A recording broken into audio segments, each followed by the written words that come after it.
La rôdeuse de la mer et du feu. Chapitre 37. Okami. 4 ans plus tôt.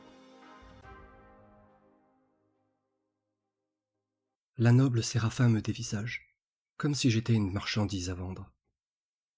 De son maintien supérieur, elle me regarde sous toutes les coutures.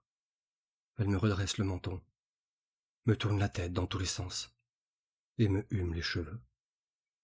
Je tremble. La riche aristocrate est accompagnée de 2 autres membres de sa famille. Sa mère, vêtue d'une robe de soie blanche semi-transparente, et de son fils, sans doute, habillé quant à lui d'atours en velours et d'une cape carmin brodée. De ses prunelles, vides d'humanité, le gamin me lorgne d'un air malsain. J'ai même la triste impression de le voir se mouiller les lèvres d'un coup de langue subtil et pervers. Je baisse les yeux. « Lève la tête !» tonne ma marâtre, derrière moi. Je m'exécute, mais vais enfouir mon regard dans les devantures qui pendent au rideau face à moi. Je n'en peux plus. La terreur me broie les tripes. Je ne veux pas terminer ma vie comme une reine à la solde de ma génitrice.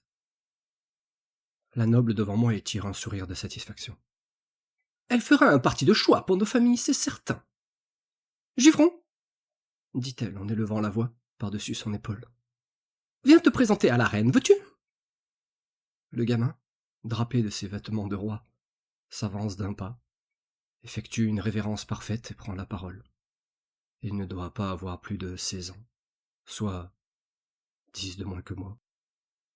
Givron, fils de Gifrine, reine des royaumes de Blanche-Combe, 3e du nom et matrone des ailes tempêtes, je m'offre à vous, Sérina, fille de Seiser, reine de Pique-Neige et descendante des Cielariennes de Séphira. C'est avec une gloire et une joie infinie que je viens vous livrer ma main, de manière à lier à jamais les 2 plus grands royaumes des îles du confin. Je serre les dents. Tant de dédain et d'hypocrisie me donnent la nausée. Mais je dis, alors que je sens définitivement mon destin s'échapper. C'est avec honneur que j'accepte votre main, Gifron, fils de Gifrine, reine des royaumes de Blanche-Combe, et... Ma voix finit de s'étrangler avec la violence du désespoir. Sitôt ma phrase terminée, ma mère embrasse sur la bouche la marâtre de mon nouveau conjoint, preuve que le pacte est bel et bien signé. Ensuite, elle darde sur moi ses prunelles turquoises, dont le mépris même n'altère pas leur splendeur, et, avec une implacable cruauté, m'affiche un sourire hautain. Je n'ai jamais été, pour elle, plus qu'une monnaie d'échange à sa quête de pouvoir. Comme toutes les filles et les fils de reines, d'ailleurs. Je ne suis pas une exception. Parfois, les mariages arrangés débouchent sur des relations belles et fidèles, mais très souvent, ils se clôturent en vies séparées où chaque partie se trouve des amants et fornique à droite à gauche, dans la débauche légendaire de la noblesse séraphine. Et les rumeurs sur Gifron sont tout aussi horribles à entendre qu'à imaginer. Je sens tout à coup mon corps se dérober sous mes jambes qui flageolent. Puis je m'écroule, retenu de justesse par l'une de mes femmes de chambre. « Ma reine, votre fille fait un malaise !» La matrone balaie l'air d'un mouvement de main agacé. « L'émotion, sans doute. Conduisez-la à ses appartements, et préparez-la pour ce soir. »« Très bien, ma reine. » Lorsque je reprends mes esprits, je suis dans un bain chaud, presque brûlant. Mes domestiques me lavent et brossent mes longs cheveux d'argent. Un lourd silence pèse sur mes épaules. Mon regard est vide, sans étincelle, sans vie, complètement décrépit. Je ne suis plus qu'une coquille nue et vierge de volonté. Je n'ai finalement pas été capable de tordre le cou à ma destinée, et je m'en vais rejoindre les pantins à la solde de ma marâtre. Oui, car si je prends le trône ce soir à la place de ma mère, c'est pour mieux la servir, elle et ses intérêts, et sa soif de pouvoir. Ce rapprochement avec Blanche-Combe annonce une guerre fratricide imminente avec les autres territoires du confin. Se doute-t-il de quelque chose? Je n'en sais rien. Si seulement les dragons étaient encore là.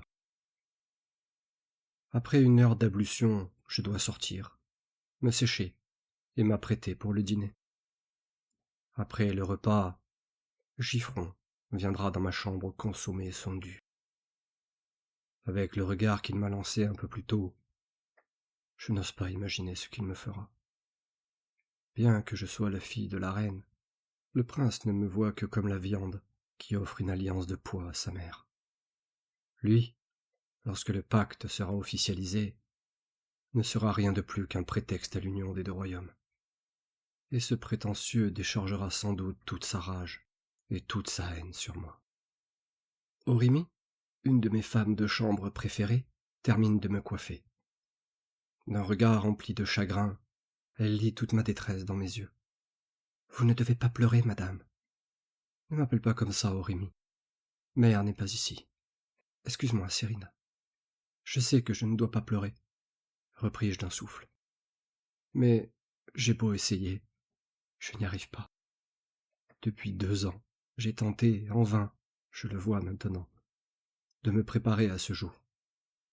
Giffron est tout, sauf le prince charmant dont on rêvait quand on était petite. Je sais. Même ici, il a mauvaise réputation.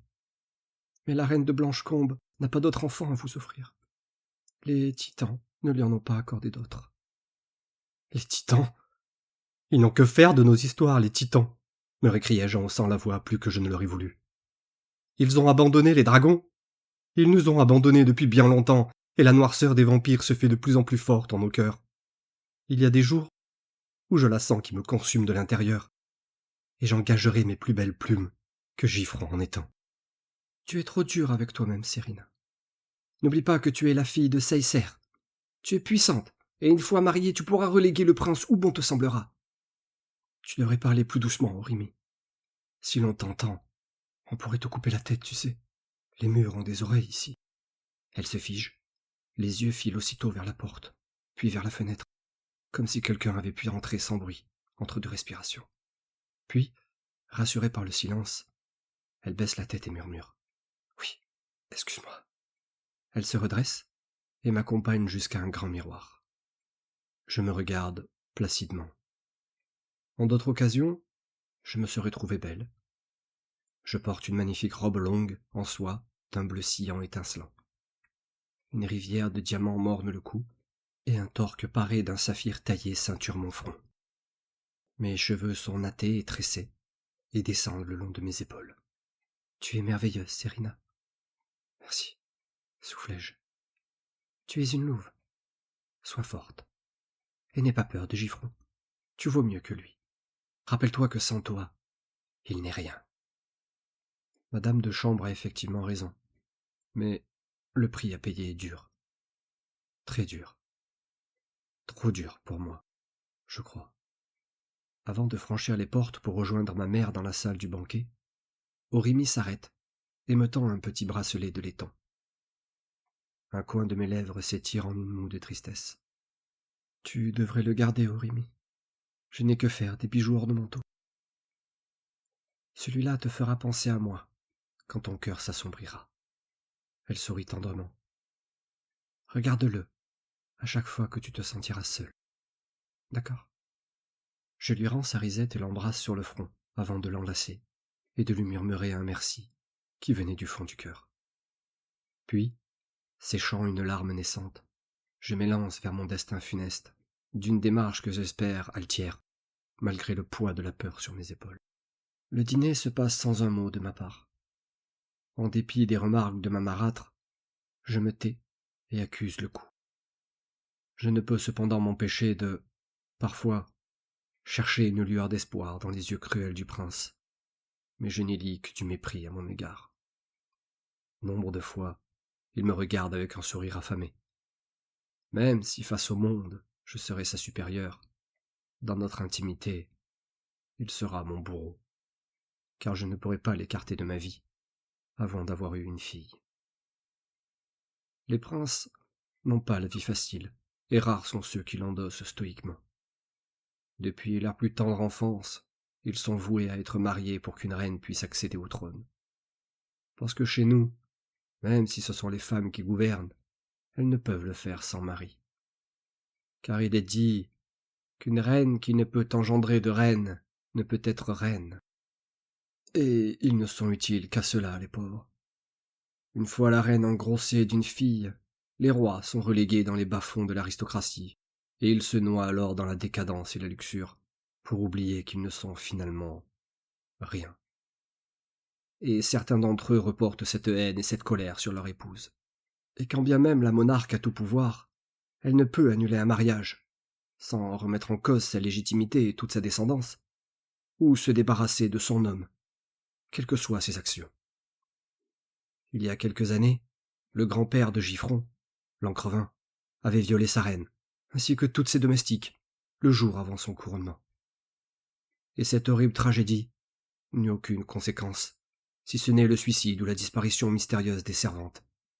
Et la reine, Jaarfrine, monta sur le trône le lendemain, la main posée sur le bras de son agresseur.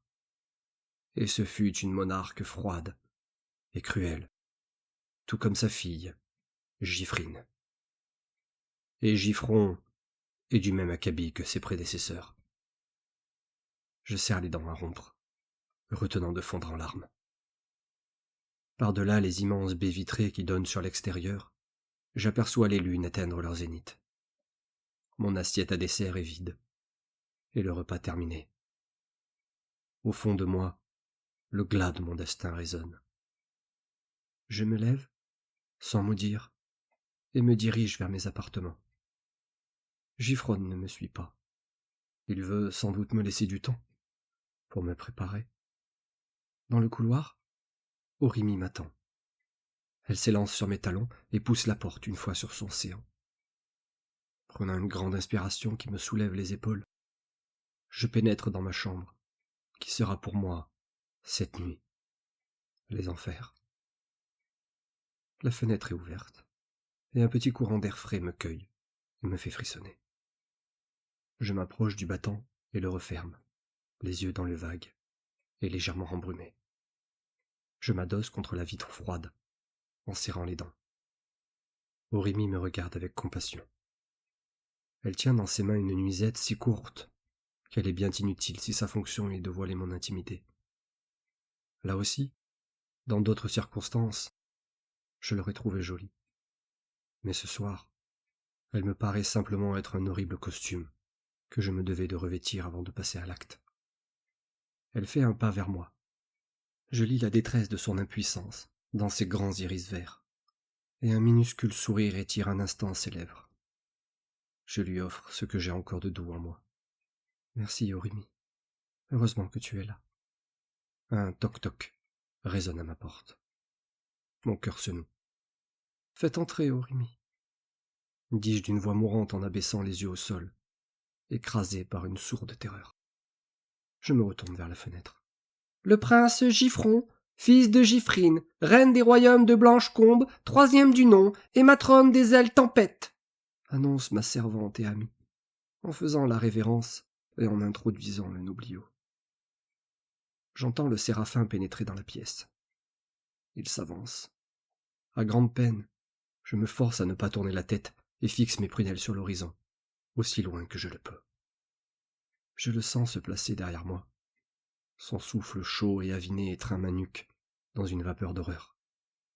Avec force, il pose ses mains sur ma taille, me fait pivoter sans ménagement et me plaque contre lui.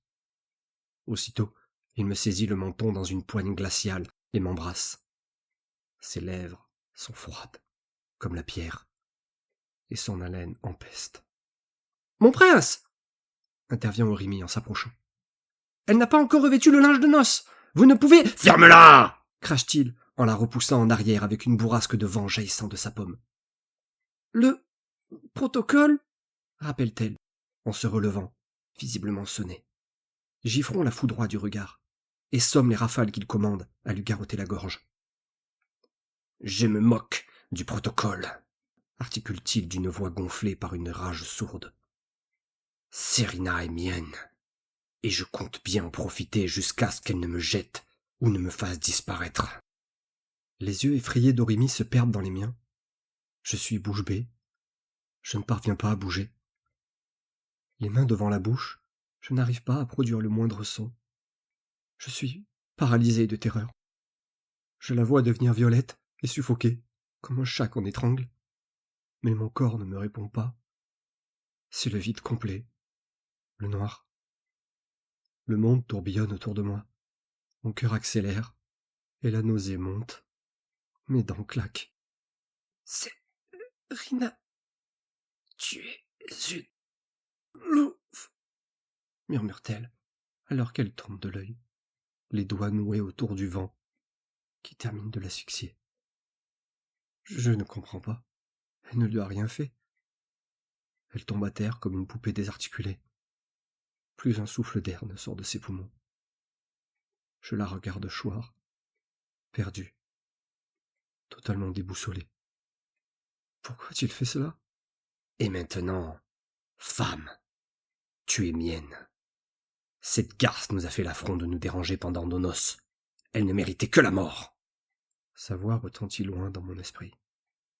Très loin, comme s'il était à plusieurs kilomètres de moi. Je me sens terriblement affaibli. Et seul. Seul. Je porte mes doigts à mon poignet et y trouve le bracelet de ma servante. Je suis seul désormais, mon ami. Ma sœur. Tu as toujours été là pour moi. Tu as été la seule personne à m'aimer et me comprendre. Et je t'ai laissé partir sans rien faire. Pourquoi? Mes mains se mettent à trembler. Mes jambes frissonnent et je suis parcouru de spasmes. Tu es une louve. Les dernières paroles d'Orimi résonnent en moi. Non pas dans mes oreilles, dans ma poitrine. Quelque chose se déplace là, au fond. Quelque chose que je n'ai jamais nommé, parce que je n'en avais jamais eu besoin. Je pose les yeux sur Giffron. Et pour la première fois depuis des années, je ne vois plus un prince. Je vois simplement ce qu'il est. Un homme qui vient de tuer ma seule amie pour me rappeler qu'elle n'était rien. D'une claque brutale, le noblio me ramène à la réalité. Tu m'écoutes, oui? Tu es mienne maintenant. Mes yeux verts s'enfoncent dans les siens. La profonde colère que j'intériorisais depuis lors remonte à la surface et m'emplit d'une puissance jamais imaginée. Mes cheveux blancs virevoltent autour de moi et s'assombrissent, devenant aussi noirs que les corbeaux.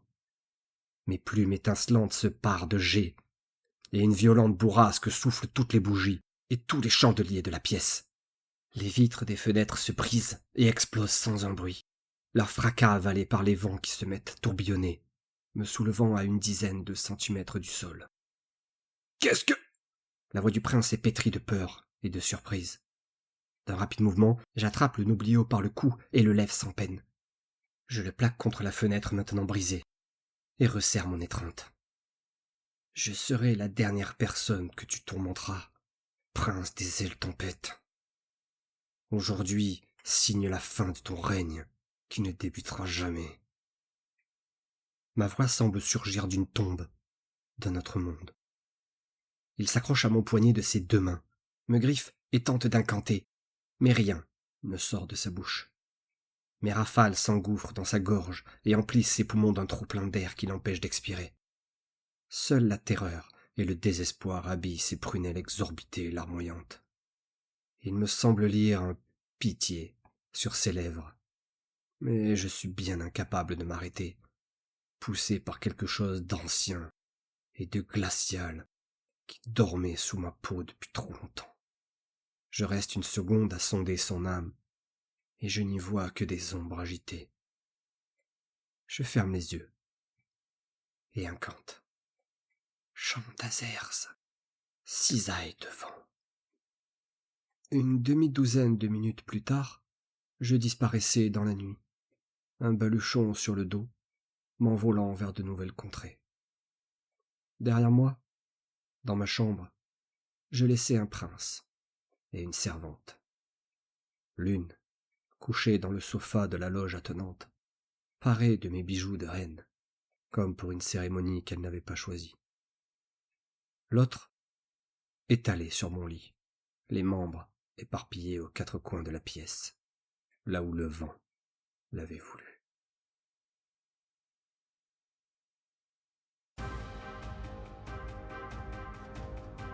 Encyclopédie des savoirs anciens.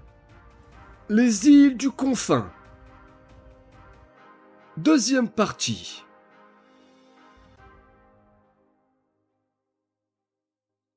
Noire brume. Aussi appelé le royaume de Grande Nuit, Noire brume se situe tout au sud du Confin, légèrement à l'écart des autres nefs. Couvert de brouillard obscur du matin au soir, ce pays est source de nombreux contes de sorcières et de vampires ayant voué leur âme au titan noir pour l'éternité. Il ne porte d'ailleurs plus le nom de royaume aux yeux de la grande majorité des séraphins. Ce n'est plus qu'un amoncellement de petites nefs isolées, coupées du reste du confin par des années de mise à l'écart volontaire. Officiellement inhabité, Noire Brume cache pourtant une large communauté de pirates, de brigands et autres larrons peu recommandables. Des rumeurs persistantes indiqueraient par ailleurs que la guilde des assassins de Nizarir y aurait établi son repère. Ce que je n'ai, pour ma part, jamais pu confirmer, et que je n'ai aucune envie d'aller vérifier moi-même. Bretonia. Berceau des Pégases, les séraphins de Bretonia sont réputés pour être de remarquables cavaliers zélés, dotés d'un sens de l'honneur qui vaut autant d'admiration que de moquerie, de la part de leurs voisins. Le royaume est composé de multiples nefs, de quelques kilomètres carrés à peine, qui orbitent autour d'une île bien plus vaste, accueillant la capitale, Couronne. Bretonia est gouvernée par un conseil de 7 chevaliers séraphins mâles, une nuance si rare dans le confin qu'elle mérite d'être soulignée, et qui est l'objet de bien des débats dans les cours des autres royaumes. Les gens de Bretonia sont des personnes droites et respectables. Leur force militaire, adossée à leurs montures zélées, les a jusqu'à présent tenus à l'écart des luttes de pouvoir qui ont régulièrement opposé leurs voisins, sans jamais les empêcher d'y mettre fin, lorsque cela devenait nécessaire. Blanche-Combe. Deuxième territoire du confin par l'étendue, Blanche-Combe est l'un des territoires les plus puissants de l'archipel. Dirigé par une matrone dont l'autorité n'a jamais été sérieusement contestée, le pays s'emploie régulièrement à accroître son influence sur ses voisins, par le mariage, quand cela suffit, par les armes, quand cela ne suffit pas. Plusieurs nefs ont été annexées au fil des décennies, et rien n'indique que l'appétit territorial de Blanche-Combe soit près de se tarir. Les Blancs, comme se désignent eux-mêmes les habitants de cette région, sont des individus robustes et d'une loyauté indéfectible envers leur lignée royale, qualité que leurs semblables leur reconnaissent volontiers, même lorsqu'ils se retrouvent du mauvais côté de leurs ambitions. Je me dois cependant d'ajouter au nom de l'honnêteté qui est la marque de mes travaux, que cette fierté collective tente à se muer, chez bon nombre d'entre eux, à une conviction tenace de leur propre supériorité. Les Blancs regardent leur homologue du confin de haut, ce qui est déjà une habitude bien ancrée parmi les séraphins en général, mais réserve une condescendance particulière au peuple de la terre ferme, qu'ils considèrent comme des êtres d'une essence fondamentalement inférieure. Un étranger qui débarque à Blanche-Combe, sans lettre de recommandation d'un noble local, a peu de chance d'y être accueilli chaleureusement. J'en parle, en connaissance de cause. Par Sir Darredon, maître du savoir de Massilia.